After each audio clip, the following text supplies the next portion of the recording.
don't ever, ever think that something like this would ever happen to you. Ever. No one thinks these things happen. I want to introduce you to a man that life seemed determined to knock down, a man that would not be overcome. This is the story of the invincible James Lee. I was alone here in this room, staring outside. But what I really paid attention to was people walking. This lady walked faster than that guy. This guy had a limp. I was watching people walk. I was looking down at their feet and watching them walk. It was just kind of surreal to look out into Grand Prairie here and the horizon, the buildings, people driving, all with their right foot that I don't have. My name is James Lee. I'm 48 years old. I had my right leg amputated below the knee due to Berger syndrome. I had a sore foot. And like most men, I ignored the symptoms of a sore foot to go see anybody about it. Finally get to the point where I couldn't even wear a sock. I couldn't put a shoe on. I was wearing slippers to work. He was stubborn and didn't want to go to the doctor appointments and stuff that we'd set up, or he would get there and he'd get called away for work. It got so bad one evening that I went from our master bedroom down to the couch, and my wife came down, turned on the light, and my foot was purple. An ambulance was called and I was taken to the hospital. When there, they did some tests. And a few hours later, we were told that they were prepping the airplane and I was on my way to Edmonton. The moment the doctor came into the room, he had a tear in his eye and then told my wife and I that he couldn't save my leg. He was under a lot of different narcotics and stuff to be able to manage pain. They described it to me as though somebody had taken an elastic band and wrapped it around over and over and over again until the circulation was cut off, essentially. So that was the pain that he was experiencing. The decision ended up being on me, what to do with his limb. I literally could not believe this was happening. This was so surreal. It was the most numbing feeling I've ever experienced in my life. They weren't very hopeful that anything would work, so he'd be in pain for quite a while. We made the decision to remove his limb. I went from a sore foot to 7 days later not having one.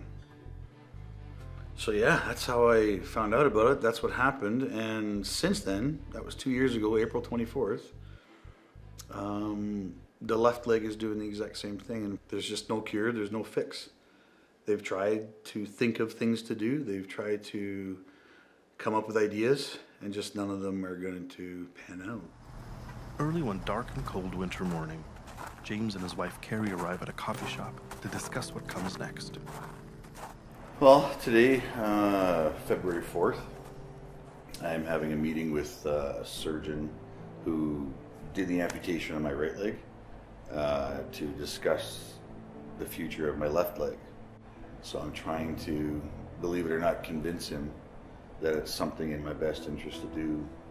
I'm thinking that he's going to say that it's not an emergency at this point, and that as every day goes on, something could be done, something might be able to be done.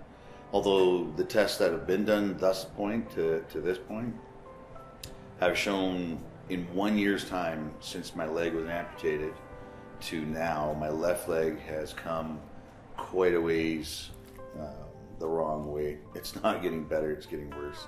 This year, it's 60% worse than it was last year. What's next year going to be? Having my foot, having my leg in that much pain was almost unbearable. And if medically they're telling me there's nothing that can be done, then I've accepted what needs to be done. I still have a good heart and good hair. I got a good sense of humor, and that's the only thing that's kind of keep me going through. And if it doesn't happen, if the surgeon won't do anything for me, I'm worried just, where I go from here. There he is, my heart's racing quite a bit more. Yeah, I want the pain to stop, but it's one hell of a price to have to pay. have to give up such a huge thing in order to feel better. There's decisions being made in the world that are a lot worse than mine. So, hi. How are you doing today? I'm doing well. How are you? It's good to see you. Yes and no, but I know it's going to be a challenge, and I know that's going to be hard. But I think I've accepted the fact that unless somebody told me there was something that can be done, this is inevitable. You know, this is something that's going to happen regardless whether I want it to or not. And I think that while I'm 25 in my mind and 48 on my license, that I do have a strong will, and I got a good support group with my wife and my family. So the decisions to make, you've gone through surgery on the right leg, Mm-hmm. and I mean, it's not a decision that you made lightly. No. There was, you know, complications afterwards with healing, and it took a while to heal. Mm-hmm. I mean, the question really to you, James, is it something that you want to go through on the other leg for quality of life change? Absolutely. You've lived through, I mean, some of the complications that can occur with the surgery, risk that the wound doesn't heal, pain, phantom pain, all of these things you've run the gamut of all these different types of complications. The decisions come down to you to make. Obviously, loved ones can have input, but ultimately, at the end of the day, it's purely your decision. Okay. It sucks. It really sucks that but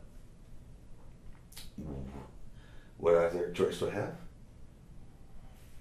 When you're ready to consider it or want to go through it, I'm happy to offer the... I've already considered it and I've already accepted it. Yeah. It's just a matter of when you're available. Yeah. Well, we'll try to make the arrangements to do it, not in the winter months, not at minus 41. No. We'll look at doing it once the snow's gone. Okay. Okay? Yeah. Okay. Thank you very much, sir. Now it's, I get to choose when my life is going to change. Again. So, but I get to choose. Because it's not just me, though. My kids go through this. If their dad hurts, they hurt, right?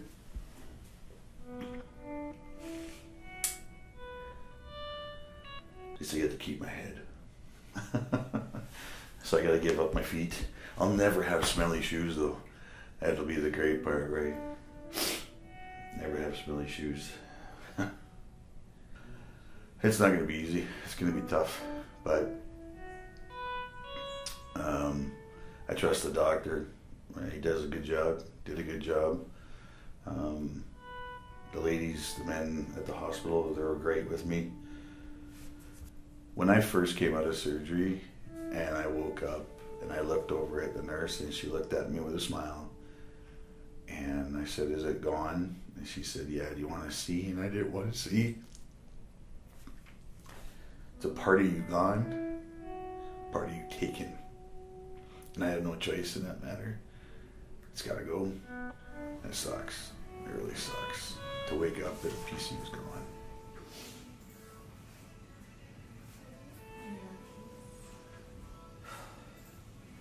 You're watching The Invincible James Lee.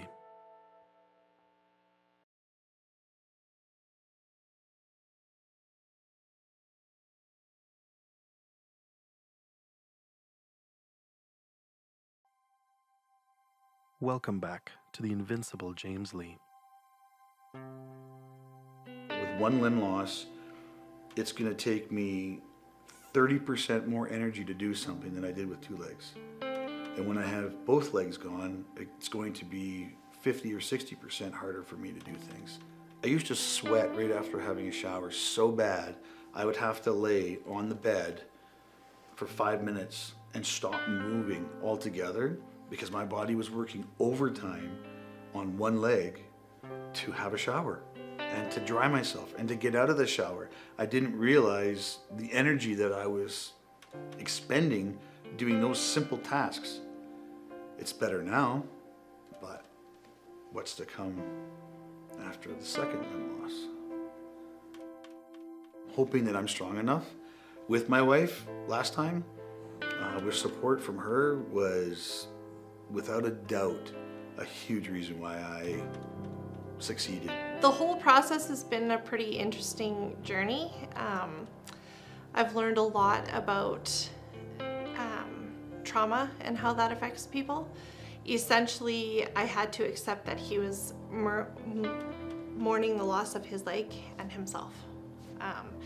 His demeanor has always been pretty optimistic and positive, but on times when we're not around people, there's, definitely depression that sets in. He can't do the sports that he likes to do. He was a huge baseball player, golfer, played volleyball, played badminton, and all these things he was looking forward to doing with the kids. He's just not able to do these things anymore. Not at the level that he was hoping to. And that's been hard. I lost my husband. Not in the sense that he passed away, but just who he was and what we knew. And for a while, his drive and desire kind of got lost. With this surgery, I'm somewhat afraid that it's going to be the same, if not worse. Because he has adjusted and he has got back into certain sports and doing things with our kids, but I don't know what it'll be like without two limbs. It's gonna be hard. We're afraid. My wife has said it too. She's afraid. She's worried.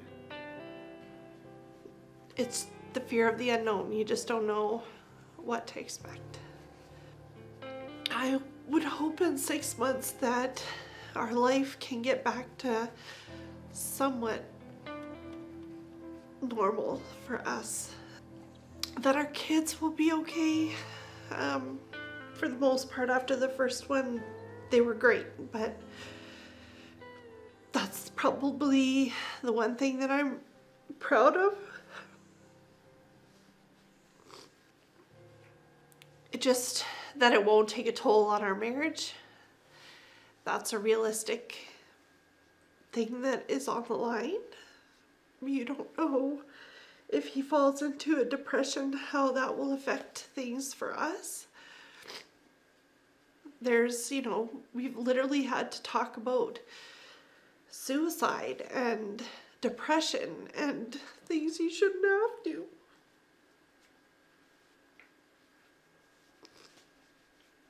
I'm thankful that he has been as optimistic as he has, because I think that's been easier on us to be able to figure out the things we need to figure out to get by. We've gone through it once, but I pretty much guarantee this one's going to be different.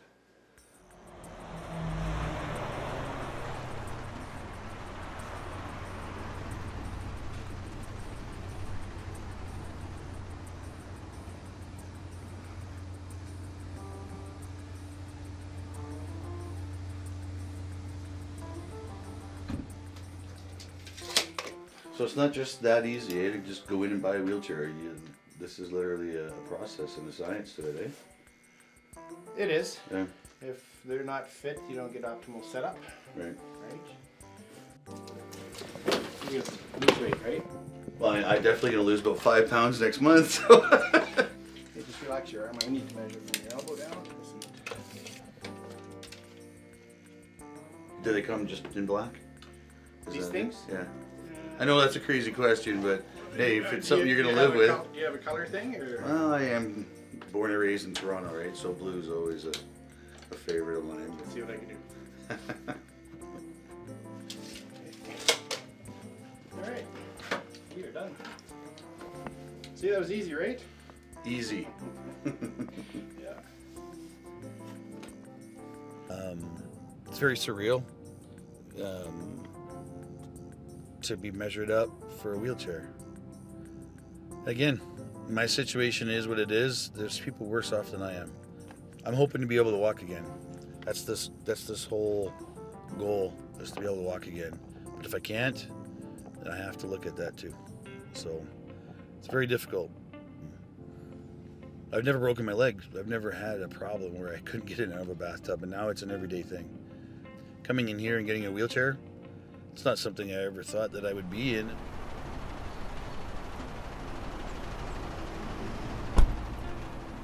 I think, unfortunately, and I hate it, but I think my boys, they wear it, they feel it. As much as my wife and I try to talk about things that might not be so positive about what's coming up behind closed doors or after they've gone to bed, I still think that my boys know what's coming. They witnessed the first go around, and we keep trying to downplay a little bit, I guess, what's coming up, and that Dad will be fine.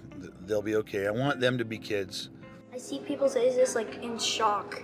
They're like, what the heck? My name is Dax. My name is Gabe. It's so rare to see a dad with no leg. It's so weird. But it's life. It's probably worse for me than it is for them, because I want to be more for them. I want to run and play with them. I want to, go swimming with them, jump off the diving board with them. I want to do things that I took for granted that I can't.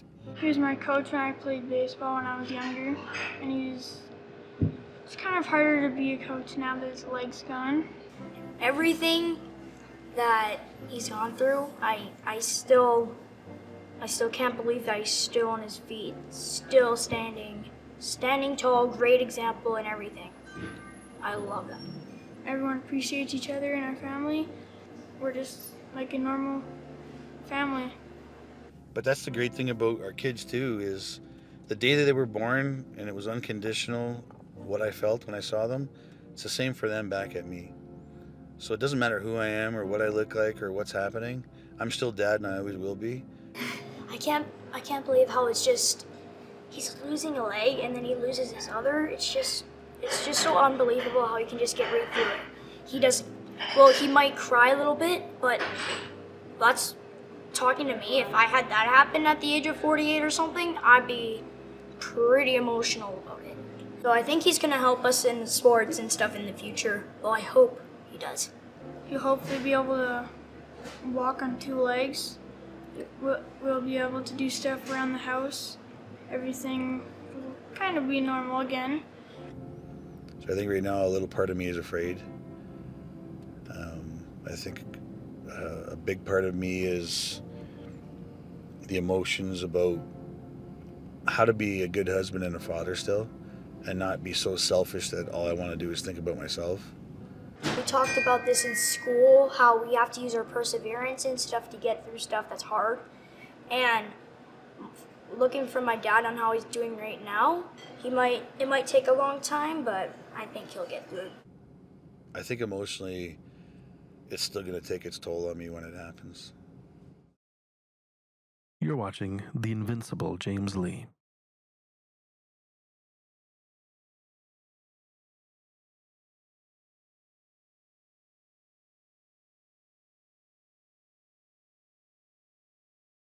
Welcome back to The Invincible James Lee. I wish someone would have warned me about the effects this would have on him. Not just physically, but mentally. There's not somebody coming to your house saying, hey, as a recent amputee, did you know this and this and this is available? Or, hey, as a recent family of an amputee, there's these resources available for you. Anything we found has been on our own accord, and it hasn't been easy. It's not just out there for people to see and access. You have to do some digging to find that stuff out. People like to help and they like to be around, but it wears out and then you're alone. I think I'm angry and upset about the turn that my life has taken without notice. And I don't know that I'm angry that I lost my leg. I'm angry how it's changed my life. I wanted to play baseball until I was 50. That was a goal of mine. I had to stop. It's not something I want to do. I love baseball. I miss playing it every day. But I'm trying to convince myself that it's okay. Sometimes I don't even believe my own BS, you know? Sometimes he'll be hypersensitive to things that I say or somebody else says.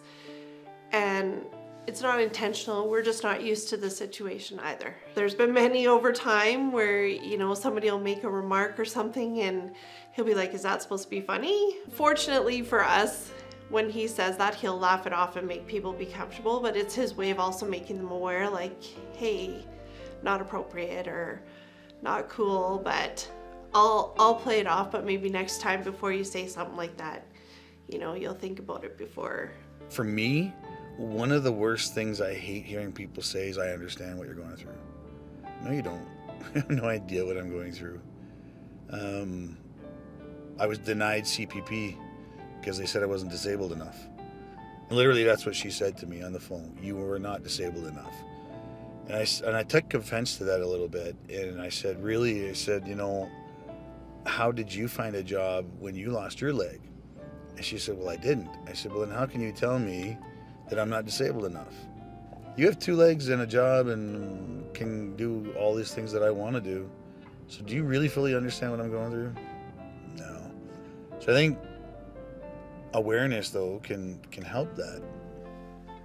The challenges have been surreal.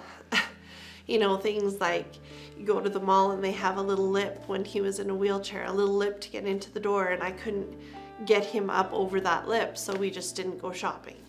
Or in the winter when people don't shovel their sidewalks. Even with a prosthetic and it's sheer ice out there, chances are he's gonna go flying if he does a misstep, and people don't think about that. One of the worst days for me, I feel like, was we were at an arena watching our kids play hockey and they didn't have railings in between the stands. I got up and I was talking to somebody, I got up and I walked away and James was still sitting there in the stands waiting because he needed my help to get up the stairs.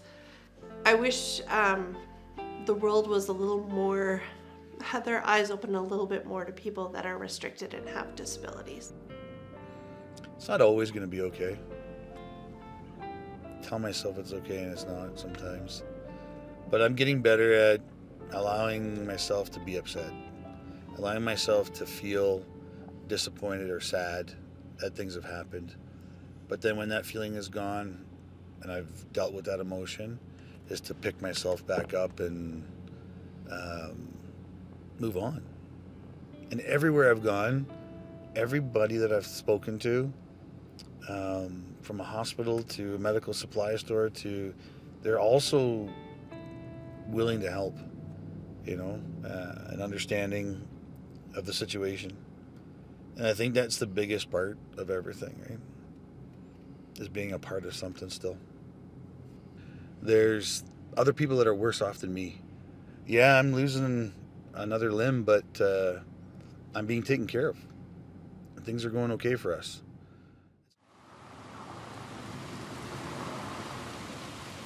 I got the phone call confirming what's going to happen, when it's going to happen on the 12th, what time I'm going to go in on the 12th. So you prepare. You try to. But it's real. It's real. When they tell you when. Life smacks you in the face sometimes and you just, you can take it and move on, or you can sit and cry about it too. My foot hurts all the time. And I know why it's got to be done. It's just, it's hard to accept. So as simple as looking at my foot and wiggling my toe sounds really idiotic when I say it, but it's, I don't get too many wiggles left. So every wiggle counts. Just sounds stupid.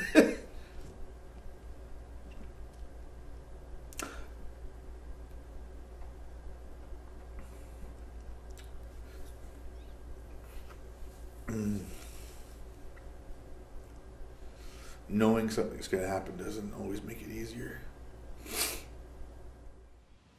It's surgery day. A light breeze and wispy clouds fill the sky outside the QE2 hospital. A heaviness hangs over James and our team. This is what he wanted, and yet it isn't. It's been kind of a rough day. My boys are doing okay. My little guy, Daxton, he's having a harder time with it. He's more emotional about what's going on. My cat and dog, they didn't show any emotion whatsoever. I was a little disappointed there. But I've accepted this from going on, and everybody else around me in the house is kind of, why aren't you sad? Why aren't you sad? Like, because they're all sad. It's because they're all sad that I'm not being sad about it. You know, I gave my mother-in-law a hug this morning, and as I left, I said, this sucks. This is the last time I'm going to be taller than you. And she laughed. But, you know, I need to make people around me comfortable. It's no one's fault what's going on. It's not a bad thing necessarily what's going on. It's just, it's going to hopefully turn my life onto a path that's going to be greater and better for me and my family. The minutes feel like hours, and then, eventually, James comes outside to share with us some devastating news. Surgery was scheduled for 1:20, and 2:35 I was told that it has been postponed. Disappointment, a little upset, a little, you know, angry that things went the way they went. My wife and my kids, you know, the emotions that they went through, it's tough, tough pill to swallow. Got myself all psyched up in the room, got in my underwear, ready to go. It's not the first time I've been in a room in my underwear ready to go and things have been canceled. I got 5 days more with my toes that I didn't think I was gonna have. So I'll give them a good scrub tomorrow morning for old time's sake. You're watching the Invincible James Lee.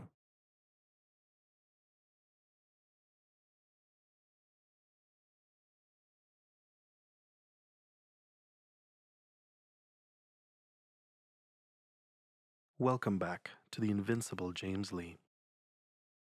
The surgery was supposed to be on the 12th, and today's the 14th, so it was supposed to be 2 days ago. So I was pushed 5 days. I crossed my arms, and I looked down at my foot, actually, and I wiggled my toe, and I looked back at the surgeon. I'm like, really? It was disbelief. I didn't know how to, I mean, I didn't think he was joking, but at the same time, I didn't understand what was going on and why. It was more about what my family had to go through that morning as I was going off to war, you know.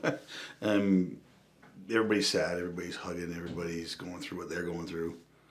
Sending me away just to have it all kind of not happen and have to reset and go through it again. I don't like the fact that they have to go through that again. It was weird because everyone was upset in the morning and everything, just waiting for it to happen, and then all of a sudden it just, oh. I hate seeing my kids cry. Hate it. Hop fly, you ready? Yeah, hop fly.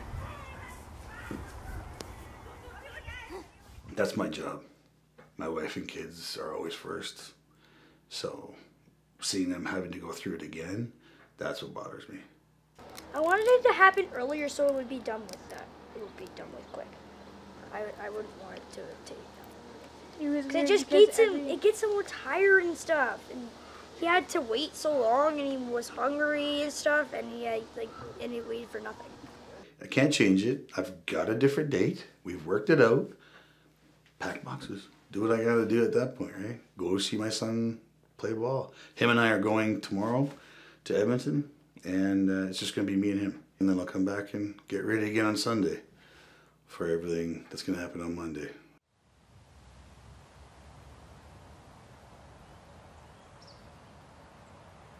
One week later, it's another gray day, and we are back outside Queen Elizabeth II Hospital.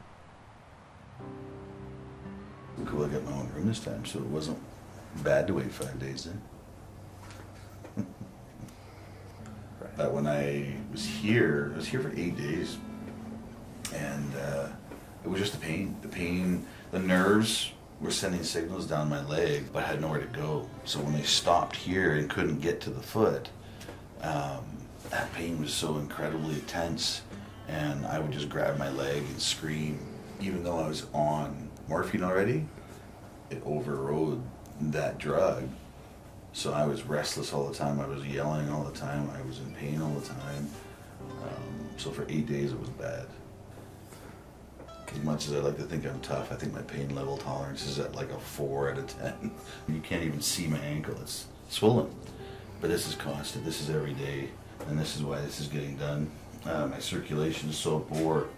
Yeah, I'm nervous, very nervous about what's to come. With a clock right in front of me that has an actual second hand that goes around slowly like that, very symbolic to watch that second hand kind of go around like that, right? I'm down to minutes, seconds, hours, I don't know, but it's close. It's scary. I feel scared, I feel nervous. Knock on wood, nothing happens, but hopefully I did things right or said things right, that if this was it, now it stopped. See, time has stopped for us, look at that. The second hand literally stopped. As I said that. I hope that's not symbolic. I really hope that's not symbolic by me saying if this is the end. That is just not cool. I'm very nervous, very scared. I have a lot of emotions because I think of my kids. But I got professionals here that are going to take care of me, right? So.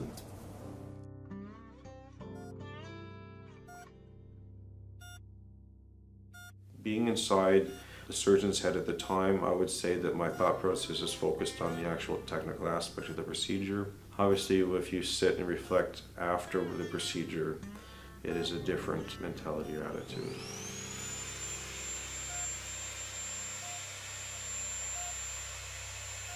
Throughout the years of surgeries, there's definitely things that you've had to do with the hope that you're benefiting a patient as an individual. And you don't make light of the decisions that you're making. So you have to be able to see how the other people are experiencing the situation. And somebody that's a patient is sitting in a very challenging position, in a very vulnerable position. You have to be really respectful of that position.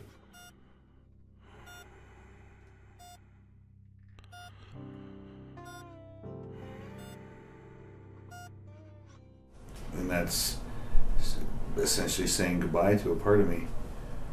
And now I look down at what I've got left.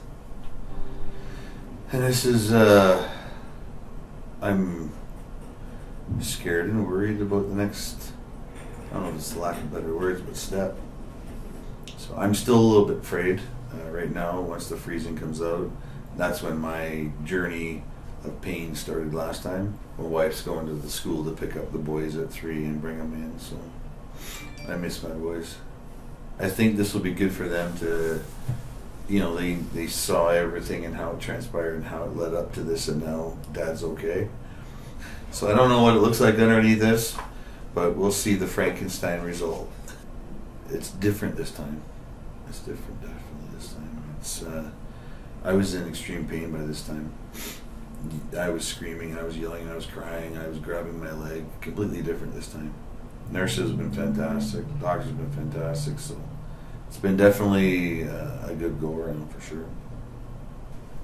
After you guys left, I was alone here in this room, staring outside.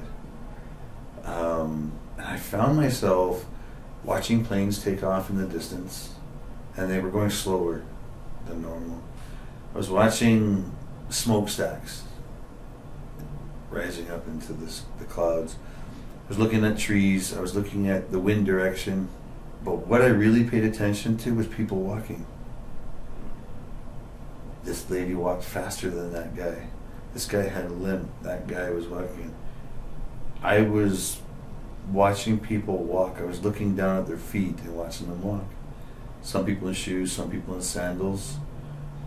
And how easy it was for them to just go for a walk. And I looked down and I was sitting on the bed and I said to myself, you know, what am I doing sitting on this bed? I got up and I stood up and I'm like, I'm down to an hour, maybe an hour and a half of being able to do this again. With a real leg, anyway.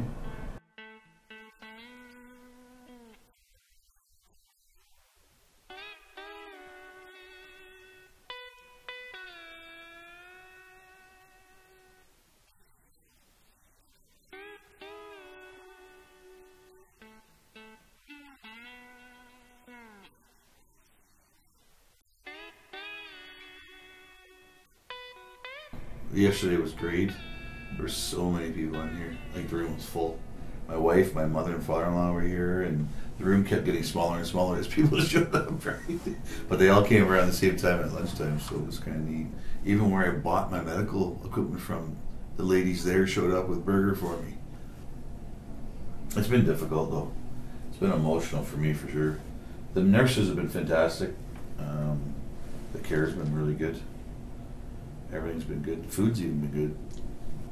I don't know if the first one prepared me for this one, but the whole experience is a lot better than it was before. So it's hard getting up. It's hard. I have a fear that nobody else sees, right? It's internalized. So my wife is here watching me, the nurses are watching me, physio's watching me. But I have this fear, this huge fear when I get up on my prosthetic, right? It's the one false step, and there I go. I'm still learning, or was learning, to walk with this prosthetic and this leg together, and now that's changed. So everything that I've done and everything I've learned, I'm gonna have to relearn a different way. Looks like a pierogi right now, the way it's all squeezed together instead. They're gonna put some bandages and stuff around it that'll pressure it in, make it really tight. The nurses were telling me that, you know, some people will just sit there and want to wait and wait and wait, but I keep saying, let's go, let's go, let's go, right? So, because I got to get better, and I will, and we have to start weaning me off of this stuff and getting me ready to go home and heal. Got to get sometimes through the hard part to get to an okay part, I guess, but I'm nervous about it for sure. You're watching The Invincible James Lee.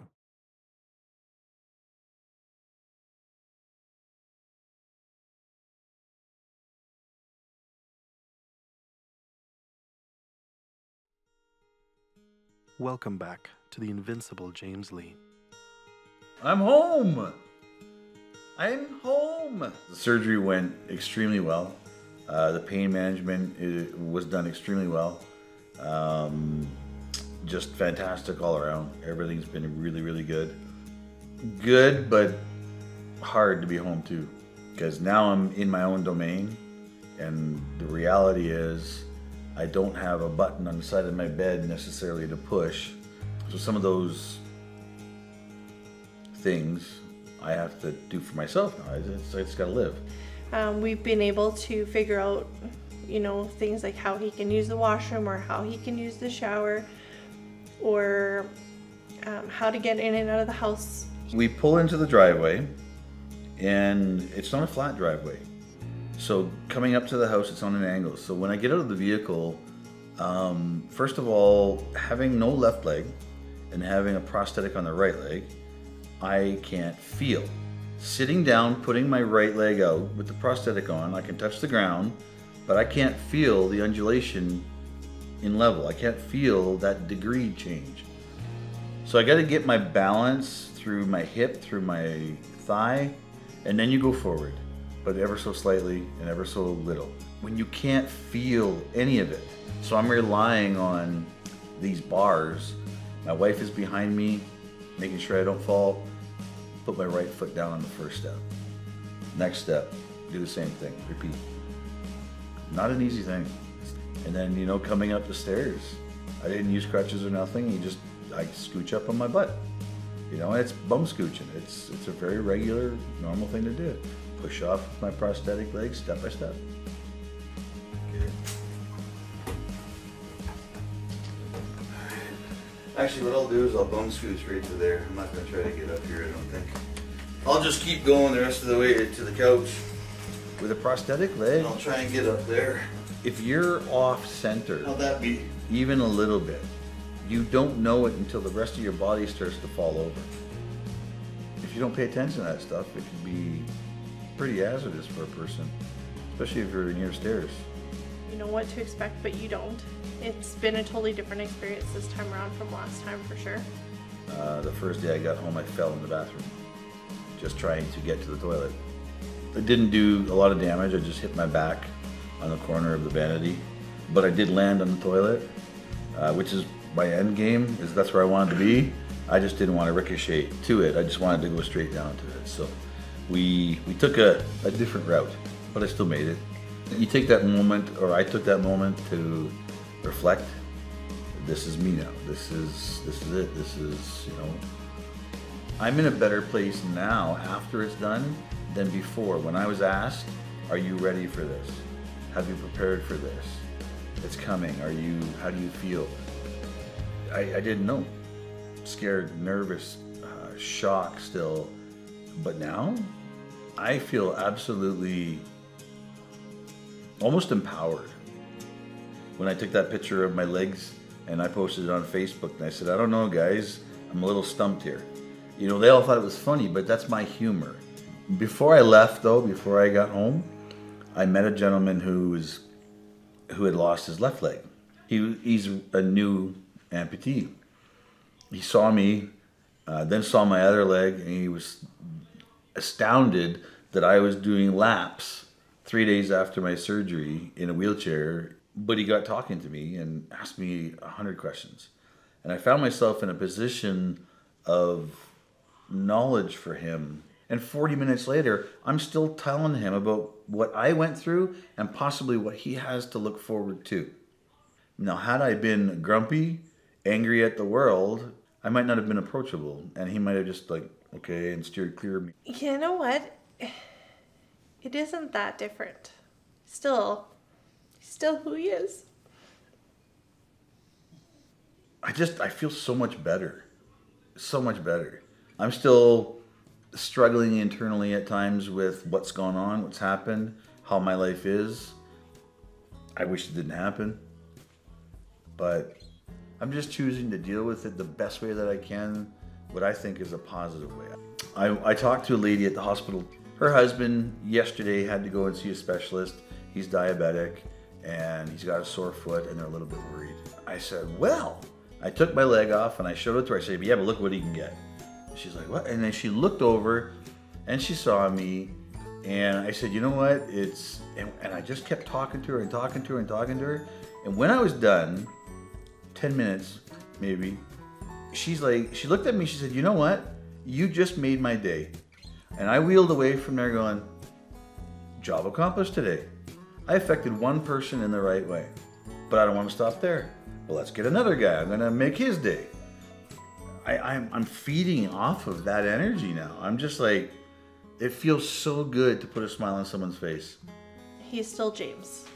He is still the same. Only now I could probably backpack him around the country. That's the only difference. The next chapter is, it's just the better years. It's the bigger, better me.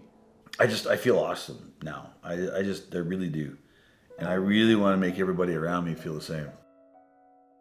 James went on to spend 22 days in Glenrose Hospital learning to walk on 2 prosthetic legs in record-setting time.